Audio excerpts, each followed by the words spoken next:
2000년에 1644석의 대형 공연장인 빅토리아 홀에서 제네바 콩코르 결선 무대가 열렸습니다.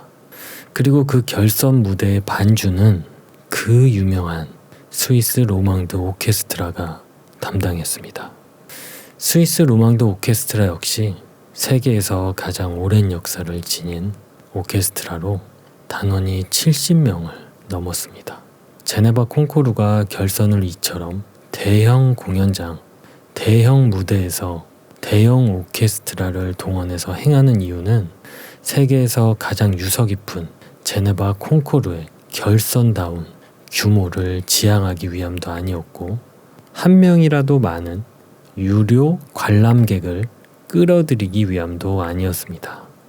결선 무대에 참여하는 출전자들의 노랫소리가 그 큰 무대에서 그 웅장한 오케스트라의 소리를 뚫고 온 극장으로 전해질 수 있는지를 확인하기 위함이었습니다. 드디어 2000년 제네바 콩코르가 빅토리아 홀에서 시작되었습니다. 단 한 석의 빈자리도 없이 만석이었습니다. 6명의 출전자들은 차례대로 무대 위에 올라가서 주최 측에서 지정해준 곡 한 곡과 그리고 자신이 선택한 자유곡 한 곡, 이렇게 두 곡씩을 불렀습니다. 본선과 예선을 거치는 동안에 저처럼 성악에 문외한은 대체 어느 분이 노래를 정말 잘하는지 식별하는 것이 쉽지 않았습니다. 제게는 모든 분이 다 잘하는 것처럼 보였습니다.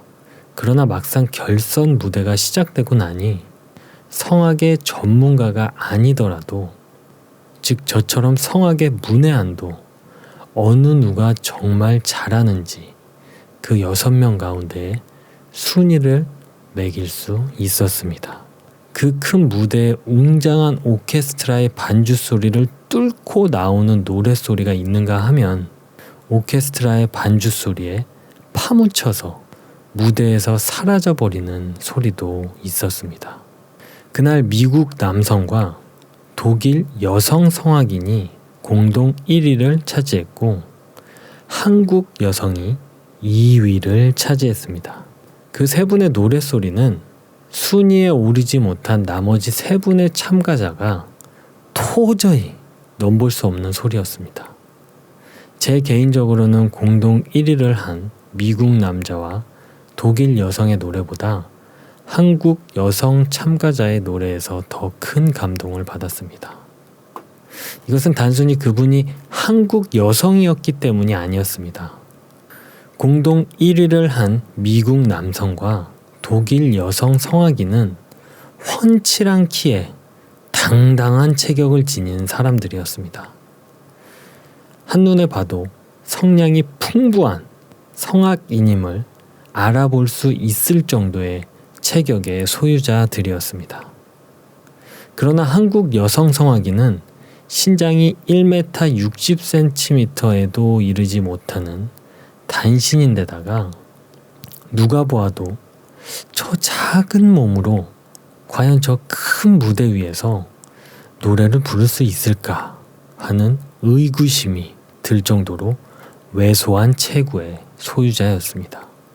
그런데 그 작은 체구의 그 한국 여성 성악인께서 무대 위에서 노래를 부르자 관객을 압도했습니다. 그날 그렇다고 그분이 큰 성량으로 고음으로만 이어지는 노래를 부른 것도 아니었습니다. 노래 가운데에는 속삭이듯이 부르는 부분도 있었습니다. 그런데 그 작은 소리마저도 그 70명이 넘는 웅장한 오케스트라의 소리를 뚫고 그 여운이 그 큰 대형 공연장을 가득 채웠습니다. 그래서 그날 그 6분 가운데 그 한국 여성 성악인 분께서 관객으로부터 가장 큰 박수갈채를 받았습니다. 정말 왜소하고 가냘프기 짝이 없어 보이는 그분의 소리가 그 웅장한 오케스트라 반주 소리를 뚫고 나오는 것 자체가 제게는 경이로움이었고, 그것은 폭포를 뚫고 나오는 명창의 판소리를 연상케 해주었습니다. 판소리를 하는 한국 국악인들께서 득음을 하기 위해서 피눈물 나는 과정을 거칩니다. 간혹 그분들 가운데에는 실제로 폭포 훈련을 거치는 분들이 계십니다. 폭포 뒤쪽에서 판소리를 불러서 자신의 소리가 폭포를 뚫고 나가게 하는 것입니다. 만약 폭포 뒤에서 소리를 냈는데 자신의 소리가 폭포를 뚫고 나가면 그분은 득음을 한 것입니다. 저는 오래전에 폭포 훈련을 통해서 득음을 했던 국악인 분이 제 작업실에 오셔서 제 면전에서 소리를 하는 것을 직접 들었던 적이 있습니다. 그날 제 온몸에 소름이 돋는 것과 같은 감동을 받았음을 지금도 생생하게 기억하고 있습니다. 근데 여러분 조금 이상하지 않습니까? 어떻게 70여 명 이상의 단원으로 이루어진 대규모 오케스트라의 그 각종 악기 연주 소리를 단 한 사람 성악인의 목소리가 이길 수 있는 것입니까? 만약 우리가 그 무대 위에 선다면 우리가 아무리 큰 소리로 외친다 한들 우리 소리는 오케스트라 연주 소리 속에 파묻혀 버리고 말 것입니다. 그런데 어떻게 왜소하기 짝이 없어 보이는 여성 성악인 소리가 그 웅장한 소리를 뚫고 나올 수 있냐는 것입니다. 그리고 여러분, 웬만한 폭포 앞에서는 바로 옆에 있는 사람이 큰 소리로 이야기하는 것도 알아듣기 어렵습니다. 그런데 어떻게 한 인간이 폭포 뒤에서 부르는 노랫소리가 천지를 진동하는 폭포 소리를 뚫고 나올 수 있냐는 것입니다. 이것은 그 국악인이나 성악인의 소리 자체가 단순히 크기 때문이 아닐 것입니다. 소리 크기로만 따진다면 오케스트라 연주 소리 그리고 폭포 소리가 사람의 소리를 가볍게 압도합니다. 그런데도 연약하기 짝이 없어 보이는 여성 성악가의 목소리가 오케스트라의 반주 또는 폭포 소리를 뚫고 나갈 수 있는 것은 그 성악인과 국악인이 오케스트라 연주 소리나 폭포 소리와는 전혀 다른 소리에 파장을 지니고 있기 때문입니다. 여러분, 동일한 파장의 소리 사이에서는 작은 소리는 언제나 큰 소리에 파묻혀 버리고 맙니다. 그러나 이 세상의 모든 소리와 다른 파장을 지닌 소리는 그 소리가 비록 작더라도 이 세상의 모든 소리를 뚫고 나가게 되어 있습니다.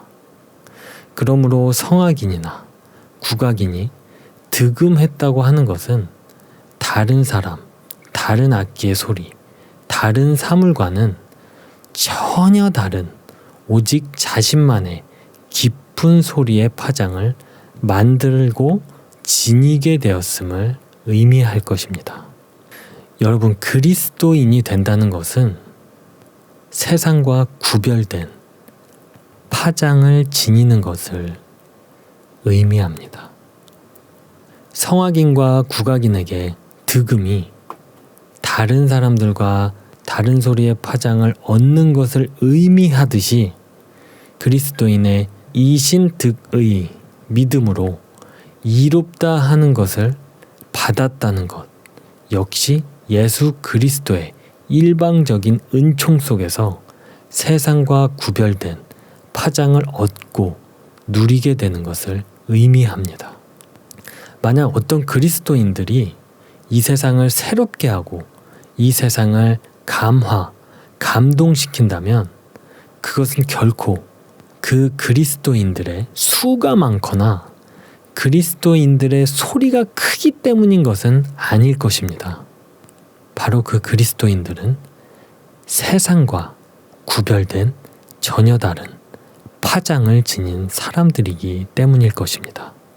세상과 구별된 파장을 지니고 있기에 그 소리가 비록 속삭이는 듯한 작은 소리라 할지라도 그 파장은 세상의 모든 소음과 분주함과 요란함을 뚫고 세상 속으로 스며들 수 있는 것입니다.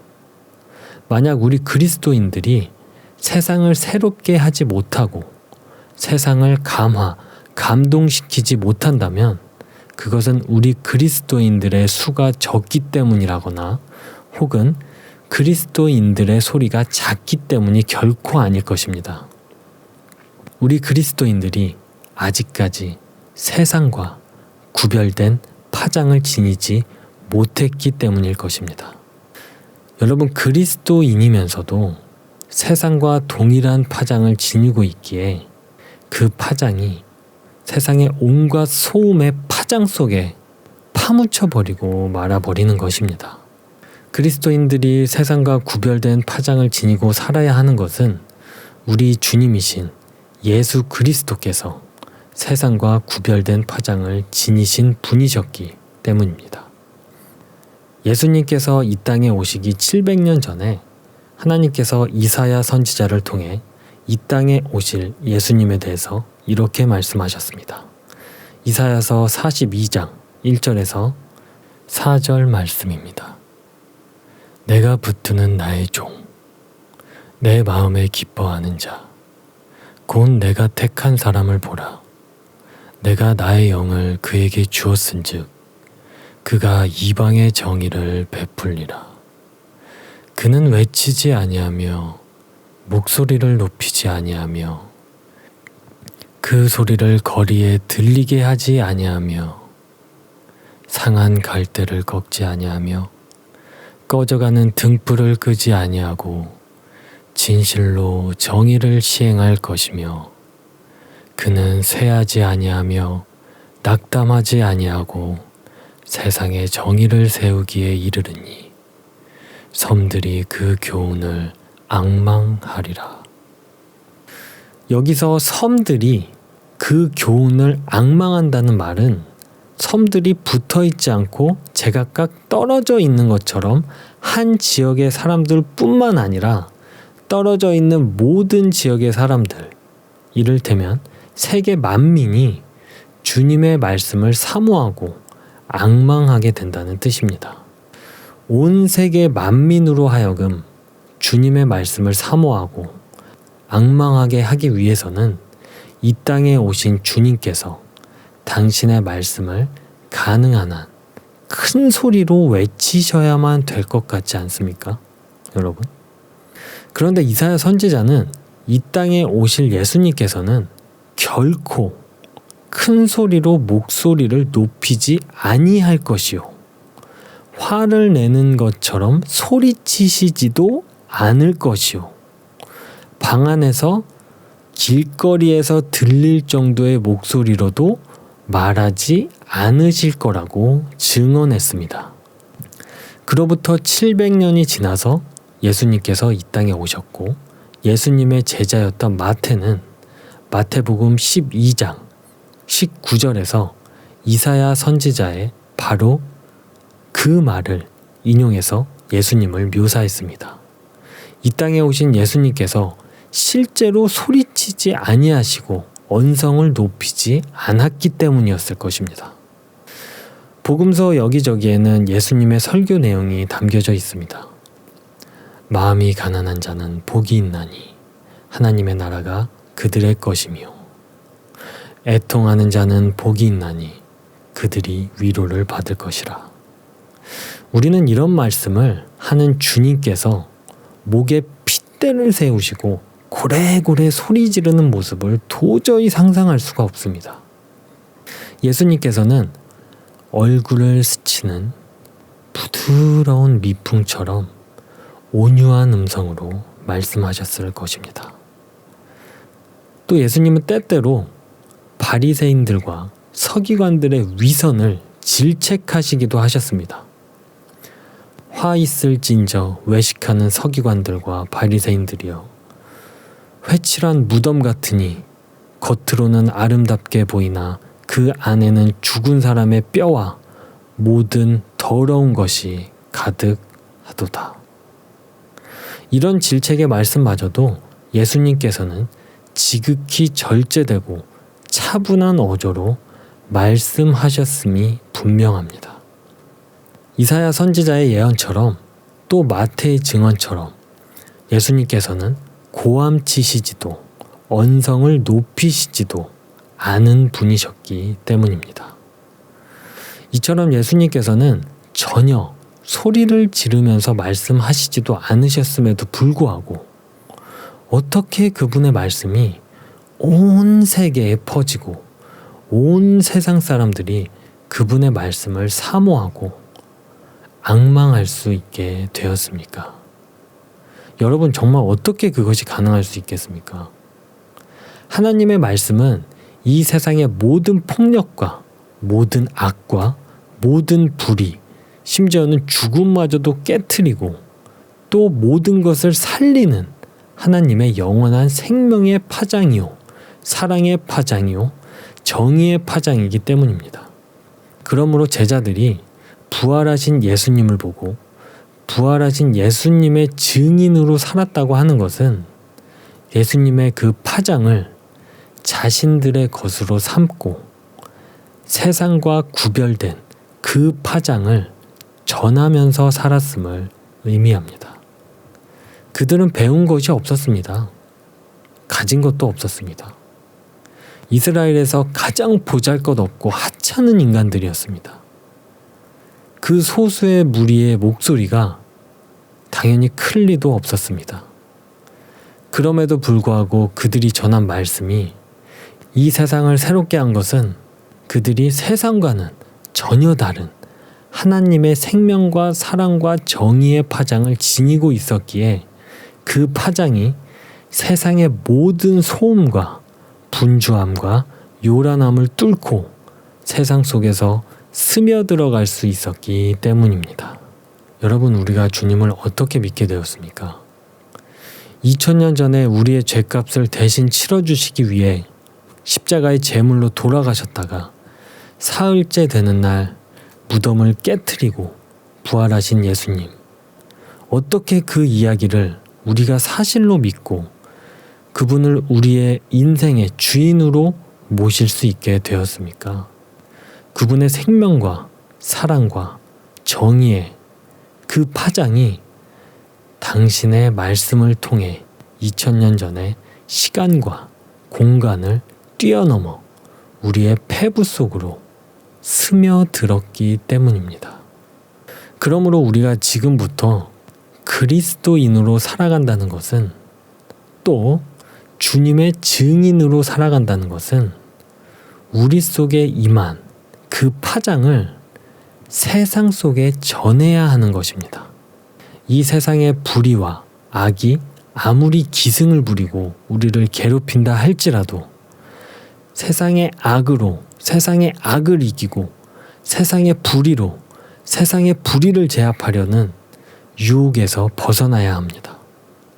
그럴수록 오직 하나님의 말씀 속에서 하나님의 말씀으로 우리 자신을 지키고 하나님의 말씀으로 우리가 그리스도인임을 스스로 증명하고 하나님의 말씀으로 우리의 생각을 방어하고 하나님의 말씀으로 우리를 통한 하나님의 뜻을 변호하는 말씀의 사람들이 되어야 합니다. 그때부터 우리가 아무리 보잘것없을지라도 아무리 하찮은 존재라 할지라도 우리 삶을 통해 하나님의 생명과 사랑과 정의의 파장이 세상 속으로 스며들게 될 것입니다. 연약하기 짝이 없어 보이는 성악인의 노랫소리가 수십 명의 웅장한 오케스트라의 각종 악기 소리를 뚫고 나아가듯이 연약하기 짝이 없어 보이는 인간의 소리가 천지를 진동하는 폭포 소리를 뚫고 나아가듯이 그 파장은 이 세상의 모든 소음과 모든 분주함과 모든 요란함을 뚫고 세상 구석구석으로 스며들게 될 것입니다. 그 파장은 세상의 모든 악과 모든 불의와 죽음마저 깨트리는 하나님의 파장이기 때문일 것입니다.